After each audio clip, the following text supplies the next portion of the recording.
Hello everyone, मैं आशीष पालीवाल, प्रवक्ता शिक्षा शास्त्र डाइट फिरोजाबाद से आपके आज के टॉपिक विद्यालय प्रबंधन स्कूल मैनेजमेंट जो कि आपके डीएलएड 4th सेमेस्टर के विषय शैक्षिक प्रबंधन और शैक्षिक प्रशासन से लिया गया है।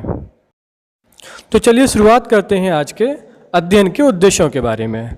तो सर्वप्रथम प्रशिक्षु विद्यालय प्रबंधन के अर्थ को स्पष्ट कर सकेंगे, प्रशिक्षु विद्यालय प्रबंधन के महत्व को समझ सकेंगे, प्रशिक्षु विद्यालय प्रबंधन की आवश्यकताओं से अवगत हो सकेंगे और प्रशिक्षु विद्यालय प्रबंधन के स्वरूप को बता सकेंगे।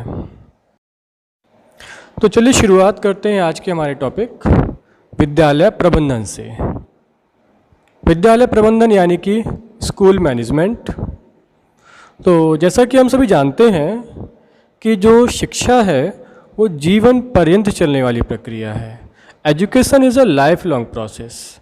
बालक जब जन्म लेता है तब से लेकर अपनी मृत्यु तक लगातार वह कभी ना कभी कहीं ना कहीं किसी न किसी रूप में कुछ न कुछ सीखता रहता है। विद्यालय में वो औपचारिक रूप से सीखता है, जबकि समाज से वो अनौपचारिक रूप से सीखता है। लेकिन ये जो संपूर्ण प्रक्रिया है इसकी सफलता उत्तम प्रबंधन पर निर्भर करती है। अगर हमारा प्रबंधन अच्छे तरीके से हमारी पूरी प्रक्रिया को संभालेगा तो जो हमारा ज्ञान होगा वह व्यवस्थित होगा और उससे हम कुछ आउटपुट प्राप्त कर पाएंगे। इसी कारण हम कहते हैं कि जो हमारी शिक्षा जगत की सफलता है वह उसकी संपूर्ण प्रबंधन पर निर्भर करती है। एक हमारे शैक्षिक विचारक ने कहा है कि प्रबंधन विद्यालय की वह जीवनदायिनी शक्ति है जो संगठन को शक्ति देता है, संचालित करता है और नियंत्रित करता है। इस परिभाषा से यह स्पष्ट हो रहा है कि जो प्रबंधन है वो विद्यालय की एक सोल के रूप में काम करता है। सोल ही उसको मोटिवेट करेगी, उसको किस डायरेक्शन में चलना है, किस प्रकार से कार्य करना है, क्या करना है और क्या नहीं करना है। इस प्रकार हम देख सकते हैं कि जो हमारा प्रबंधन है वह व्यक्तियों से कार्य कराने की एक कला है और उस संगठित रूप में एक विज्ञान है। साइंस भी है और आर्ट भी है। ये हमारा मैनेजमेंट बोथ डायरेक्शन में काम करता है और इस मैनेजमेंट के अंदर जो हमारे व्यक्ति हैं या कार्यकर्ता हैं वे समूह के अंदर संगठित रूप से कार्य करते हैं और एक निर्धारित समय में कार्य करते हैं, जिससे इनकी जो उत्पादन शक्ति है, जो उत्पादकता है, जो प्रोडक्टिविटी है उसमें वृद्धि होती है। और संगठन यानी जो हमारा विद्यालय प्रबंधन है वो सामूहिक क्रियाओं को बढ़ावा देता है। अब हम अगर चर्चा करें जो प्रबंधन की प्रक्रिया है ये बहुत ही व्यापक है। तो इसमें कौन कौन से तत्व सम्मिलित हैं, जरा एक नज़र उन पर डाल लेते हैं। तो प्रबंधन के अंदर हम देखते हैं प्रमुख रूप से 5 तत्व शामिल हैं। पहला नियोजन, दूसरा संगठन, तीसरा प्रशासन, चौथा निर्देशन और पांचवा नियंत्रण। नियोजन यानी कि किसी चीज़ को प्लान करना, संगठन ऑर्गेनाइज करना, किस तरीके से हमारा पूरा क्रियाविधि जो हमारा भौतिक स्वरूप है कार्य करेगा। प्रशासन उसके सिद्धांतों का निर्माण करना कि किस सिद्धांतों के अधीन कार्य होगा। निर्देशन गाइडेंस करना कि हमको किस क्रम में करना है और किस तरह से करना है। और नियंत्रण यानी कि कंट्रोलिंग, हमको किस तरीके से और कहाँ पर क्या करना है और क्या नहीं करना है, क्या हमारे लिए उचित है, क्या हमारे लिए अनुचित है और किस सीमा तक करना है। तो प्रबंधन इन 5 तत्वों के सहयोग से अपनी संपूर्ण प्रक्रिया को क्रियान्वित करता है। अब हम चर्चा करेंगे विद्यालय प्रबंधन के संयुक्त अर्थ के बारे में। तो एक संगठन होता है उसमें कार्यरत व्यक्तियों के प्रयासों से निश्चित उद्देश्यों को प्राप्त करने के लिए नियोजन, निर्देशन और समन्वय करने को प्रबंधन कहते हैं। अर्थात विद्यालय प्रबंधन से हमारा आशय है विद्यालय के विशिष्ट उद्देश्यों को प्राप्त करने के लिए प्रयासों को नियोजित, समन्वित, अभिप्रेरित और नियंत्रित करना, साथ ही मानवीय और भौतिक स्रोतों में समन्वय स्थापित करना। जैसे कि हम जानते हैं कि विद्यालय एक भौतिक और मानवीय तत्व दोनों का एक संयुक्त संगठन है। तो विद्यालय प्रबंधन में प्रबंधक, प्रधानाचार्य, टीचर्स, वहाँ कार्यरत कर्मचारी, छात्र, अभिभावक, भौतिक संसाधन जिसमें हमारा कक्ष है, खेल का मैदान है, पुस्तकालय है, विभिन्न अन्य जो संसाधन वहाँ प्रयोग में आते हैं, शिक्षण प्रक्रिया आदि निहित है। और इन सबको गतिशील बनाए रखने में प्रबंधक की भूमिका सबसे ज़्यादा महत्वपूर्ण है। तो अब जो हमारा प्रभावशाली विद्यालय प्रबंधन होगा उसकी हम पहचान किस तरह से करेंगे? तो इसके लिए कुछ इंडिकेटर्स बनाए गए जिनको हम देखकर विद्यालय प्रबंधन के प्रभावशाली होने अथवा अप्रभावशाली होने में तुलना कर सकते हैं। तो इंडिकेटर्स के बारे में हम बात करें तो सबसे पहला इसकी जो पहचान है, विशेषता है प्रभावशाली विद्यालय प्रबंधन की, वो है कि इस प्रबंधन में लचीलापन होना चाहिए। दूसरा, विद्यालय प्रबंधन जो है वो व्यवहारिक होना चाहिए, केवल सिद्धांतों के आधारित होकर काम नहीं किया जा सकता, जो व्यवहारिक परिस्थितियां हैं उन पर आधारित हो। इसी प्रकार विद्यालय प्रबंधन हमारा राष्ट्र की सामाजिक, राजनैतिक और दार्शनिक नीतियों और मूल्यों के अनुरूप होना चाहिए। इसी प्रकार विद्यालय प्रबंधन में सक्षमता होनी चाहिए और विद्यालय प्रबंधन शिक्षा के अपेक्षित उद्देश्यों की प्राप्ति हेतु समन्वित प्रयास करने वाला होना चाहिए। तो इस प्रकार हम देखते हैं कि अगर किसी विद्यालय प्रबंधन में उपरोक्त विशेषताएं जिनकी हमने चर्चा करी, अगर उसमें हमको ये परिलक्षित होती हैं तो हम कह सकते हैं कि वह विद्यालय प्रबंधन एक प्रभावशाली विद्यालय प्रबंधन होगा। अब यहाँ पर एक बात आपके विचार करने के लिए मैं छोड़ रहा हूँ कि विद्यालय प्रबंधन में सर्वाधिक महत्वपूर्ण भूमिका किसकी होती है, इस पर आप स्वयं विचार करिएगा। अब हम अगले आगे की ओर चलते हैं। तो हम जानते हैं कि विद्यालय प्रबंधन जो है उसका कार्य होता है शिक्षा की प्रक्रिया का संचालन करना, और ये संचालन जो हमारे विद्यालय का जो मूल आधार है, विद्यालय के छात्र, उनके विकास और उनकी उपलब्धियां, यानी कि जो उनका शैक्षणिक उपलब्धियां हैं, एकेडमिक गेन है, और जो उनके अंदर बिहेवियरल चेंज आएगा, व्यवहार परिवर्तन, इन दो आयामों के आधार पर उनका आकलन किया जाता है।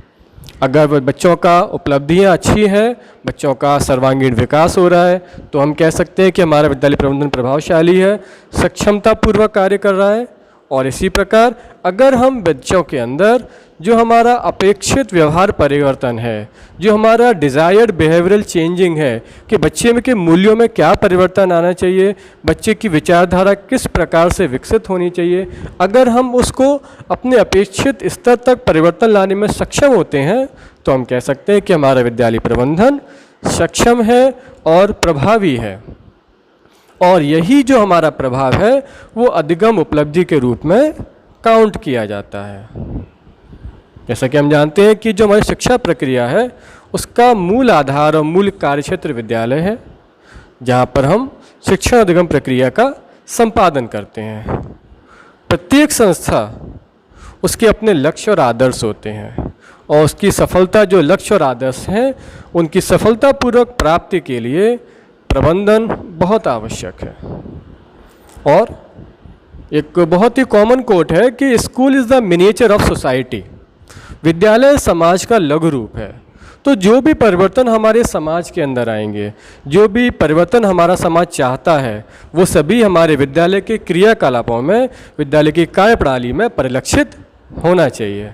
विद्यालय एक महत्वपूर्ण सामाजिक संस्था है जो समाज को दशा और दिशा दोनों बदलने का कार्य करती है, और विद्यालय तभी कार्यरत होगा जब वहाँ की जो प्रबंधात्मक व्यवस्था है वो सुसंगत होगी, उसमें किसी प्रकार की अव्यवस्था फैलने की गुंजाइश नहीं होगी। एक प्रबंधक अगर प्रभावशाली रूप से कार्य करेगा तो वह विद्यालय में उचित व्यक्तियों को उचित स्थान पर उचित समय में उचित ढंग से रखेगा। अब हम चर्चा करते हैं विद्यालय प्रबंधन के मुख्य उद्देश्यों के बारे में कि विद्यालय प्रबंधन हमारा किन किन उद्देश्यों को लेकर कार्य करता है। इसमें हमारा सर्वप्रथम उद्देश्य होगा कि जो हमारे शिक्षाविदों द्वारा बनाए गए लक्ष्य हैं उनकी निष्ठापूर्वक पूर्ति होनी चाहिए। दूसरा, विद्यालय प्रबंधन सभी कार्यरत व्यक्तियों में मिलजुल कर रहने की कला सिखाएगा। और विद्यालय संबंधी जो गतिविधियां हैं, जो कार्य हैं, उनका संचालन करना और संयोजन करना भी विद्यालय प्रबंधन का एक महत्वपूर्ण उद्देश्य है। इसी प्रकार विद्यालय में सहयोग की भावना लाना, वहाँ के जो कार्य हैं, जो कार्यप्रणाली है, उसमें सुलभता लाना, ये भी प्रबंधन का एक उद्देश्य होता है। इसके साथ साथ विद्यालय को एक कम्युनिटी सेंटर के रूप में डेवलप करना भी विद्यालय प्रबंधन का उद्देश्य है। इसी प्रकार और जो सबसे हमारा लास्ट लेकिन सबसे महत्वपूर्ण है वो है शिक्षा संबंधी प्रयोग करना, अनुसंधान करना, जिससे हमारी शैक्षिक व्यवस्था निरंतर उन्नति की ओर अग्रसर हो। क्या क्या उसमें प्रयोग किए जा सकते हैं, किस तरीके से बेहतर शिक्षा व्यवस्था को बनाया जा सकता है, इसके अनुसंधान का केंद्र बिंदु भी हमारा विद्यालय है। इस प्रकार हम देखते हैं कि विद्यालय प्रबंधन का उद्देश्य बहुत ही व्यापक है और सारगर्भित है। अब हमारा अगला शिक्षण बिंदु है विद्यालय प्रबंधन की आवश्यकता और उसका महत्व, need and importance of school management. तो जैसा कि हम जानते हैं कि सुव्यवस्थित और सुसंगठित ज्ञान वर्तमान आवश्यकताओं के अनुरूप प्रत्येक विद्यार्थी तक पहुंचाने का सबसे व्यापक, महत्वपूर्ण और सशक्त माध्यम हमारी विद्यालयी शिक्षा व्यवस्था है। विद्यालय जो होता है वो हमारी संपूर्ण शैक्षिक प्रक्रिया का एक आधारभूत इकाई है। प्रत्येक संस्था, जैसा कि हम चर्चा कर चुके हैं, अपने लक्ष्यों और आदर्शों को लेकर चलती है और उन आदर्शों की प्राप्ति उचित प्रबंधन के द्वारा ही संभव है। वर्तमान समय में विद्यालय प्रबंधन की आवश्यकता और उसका महत्व दिन प्रतिदिन बढ़ता जा रहा है, क्योंकि विद्यालय द्वारा प्रदान की जाने वाली सेवाओं में निरंतर वृद्धि हो रही है। विद्यालय वर्तमान में बच्चों को केवल शिक्षा ही प्रदान नहीं करता, अपितु उनको विभिन्न प्रकार से उनका निर्देशन और उनको परामर्श देने का भी कार्य करता है। वर्तमान में विद्यालय से अनेक प्रकार की सामाजिक, सांस्कृतिक और राजनीतिक प्रतिभाओं का भी जन्म हो रहा है। ये सभी विद्यालय प्रबंधन का ही परिणाम है। शिक्षा की गुणवत्ता को बनाए रखने के लिए हर एक विद्यालय में एक ऐसे ही कुशल प्रबंधक की आवश्यकता होती है जो विद्यालय की शिक्षा व्यवस्था को विद्यालय के वातावरण में सुधार करके गुणवत्ता में वृद्धि कर सके। इस प्रकार हम कह सकते हैं कि वर्तमान में विद्यालय की प्रणाली में प्रबंधन की आवश्यकता और उसका महत्व एक अपरिहार्य कारक है। अब हम इन आवश्यकता और महत्व को बिंदुवार तौर पर समझ सकते हैं। तो सबसे पहले प्रथम बिंदु है हमारा, तो विद्यालय प्रबंधन के द्वारा विद्यालय के लिए उपलब्ध मानवीय और भौतिक संसाधनों का सर्वोत्तम उपयोग किया जाता है और आवश्यक संसाधनों की व्यवस्था करने का भी सफल प्रयास किया जाता है। इस दृष्टिकोण से विद्यालय प्रबंधन अत्यंत महत्वपूर्ण है। इसी प्रकार बच्चों के सर्वांगीण विकास के लिए विद्यालय प्रबंधन ही वह कारक है जो विभिन्न प्रकार की नई नई योजनाओं का निर्माण करता है। इसी प्रकार विद्यालय के जो समस्त कर्मचारी हैं उनके उत्तरदायित्व का ही जो बंटवारा है उसको कुशलतापूर्वक करने का कार्य केवल एक अच्छा विद्यालय प्रबंधक ही कर सकता है। तो इस दृष्टिकोण से भी विद्यालय प्रबंधन हमारे लिए बहुत ही महत्वपूर्ण है। विद्यालय प्रबंधन का महत्व इस दृष्टि से और बढ़ जाता है कि उसे विद्यालय का सफल संचालन करना है, क्योंकि बिना प्रभावपूर्ण संचालन के विद्यालय बच्चों का सर्वांगीण विकास नहीं कर सकता और साथ ही बच्चों को उचित शैक्षिक वातावरण भी उपलब्ध नहीं करा सकता। नेक्स्ट पॉइंट, विद्यालय प्रबंधन में बच्चों को सर्वांगीण विकास के लिए विभिन्न प्रकार की पाठ सहगामी क्रियाओं में सम्मिलित कराया जाता है, जिससे बच्चों का शारीरिक और मानसिक विकास हो सकता है। और इसी प्रकार एक अंतिम बिंदु के तौर पर हम देखते हैं कि संपूर्ण शिक्षा अधिगम प्रक्रिया जो हमारी टीचिंग लर्निंग प्रोसेस है उसको इफ़ेक्टिव बनाने के लिए जो हमारा आधार है शिक्षक और कर्मचारी, उनका भी प्रभावी उपयोग एक प्रभावी विद्यालयी प्रबंधन ही कर सकता है। और इस दृष्टिकोण से भी विद्यालयी प्रबंधन बहुत ही आवश्यक और महत्वपूर्ण हो जाता है। अब हम चर्चा करेंगे हमारे आज के अंतिम शिक्षण बिंदु विद्यालय प्रबंधन का स्वरूप, फॉर्म ऑफ स्कूल मैनेजमेंट।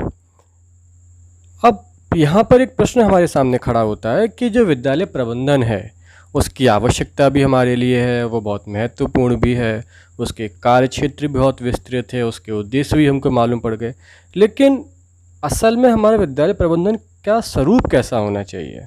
वो कठोर होना चाहिए अथवा लचीला होना चाहिए?